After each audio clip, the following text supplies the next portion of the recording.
Hi everyone, it's Tim of Broken Dice bringing you the first video in a series of videos I'm going to do on the indirect approach to solving problem as it applies to both strategy and tactics, and maybe a little of grand strategy. All right, so what are my criteria for a successful indirect approach? First, you have to have movement. Second, you have to have displacement of the enemy force. And thirdly, you must have economy of force. Now, what do I mean by movement? In other words, you want to move from probably an inferior position, let's say, to a superior position. For example, if you're facing a defended obstacle of some variety, river crossing, mountain pass, fortified position, your movement takes you from this direct approach, which is going to cost you a significant amount of resources, to maybe in a movement to a much more superior position. Second criteria is displacement.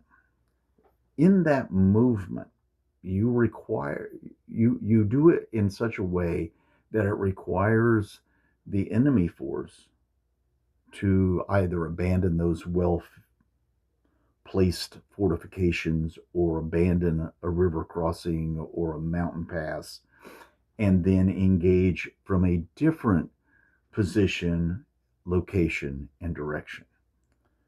And third criteria is economy of force.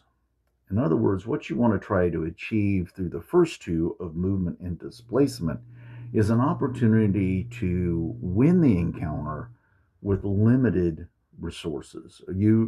It doesn't do you any good to do the first two and then launch a series of frontal assaults that are as costly or more costly than your previous position would have cost you.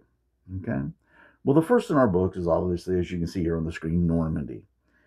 So, how does this campaign of Normandy stack up to this criteria? Well, first of all, movement.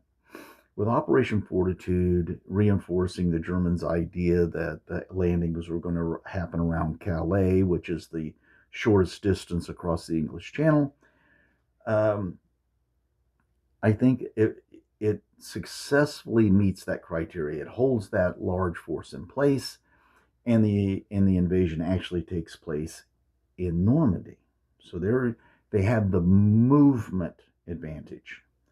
Now, in no way am I saying this is easy or it was a foregone conclusion or anything like that. I'm just saying landing in Normandy was a superior position compared to the landing in Calais. All right, so displacement, our second criteria. How does that play out with Normandy? Well, it's a little different because it's a modern warfare scenario where, with the Germans having significant forces up towards Calais, which happens to be, I have a note here, 330 kilometers from Normandy, and actually from Bayeux, which kind of sits right in the middle, is 376 kilometers. And that's on today's roads, let alone the roads in 1944.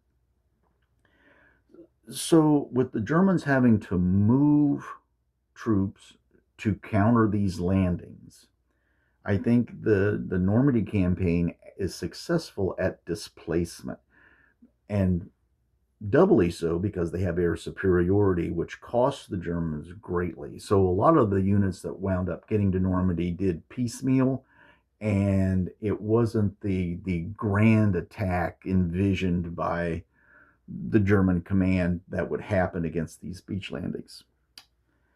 Where I believe that the Allied landings in Normandy fail on the indirect approach is economy of force. Because it took 2 months of grinding direct assaults, trying to take Caen, trying to break out of the bocage, it failed on that third criteria. Now, what happened was they ground down the German forces to the point where, when Operation Cobra kicked off, it was highly successful. Okay. So with Normandy, we have success in movement, success in displacement of the German forces, but we fail on the economy of force because of the grinding nature of the 2 months prior to Operation Cobra. Um, and that happened for many reasons: terrain, Caen being well defended by the 21st Panzer, which made it almost a nightmare for the British to try to take, um, and dogged German defense. So it's close to being a successful indirect approach, but it fails just at the end. Just at the end. It took too much effort for the breakout. D-Day plus 10 to Caen might have changed that entire scenario. All right. So if you like this kind of thing, leave a comment down below. If you have your own criteria, post them down below. Like it, share it, do all that kind of stuff. Start a conversation. So that brings us to the end of this book, or this review, this sort of look at indirect. It's not a review of the book, my God, no. It just, did it meet my criteria?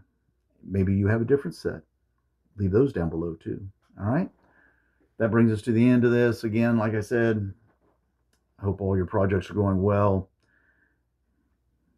And I'll see you next time. Next up, Austerlitz.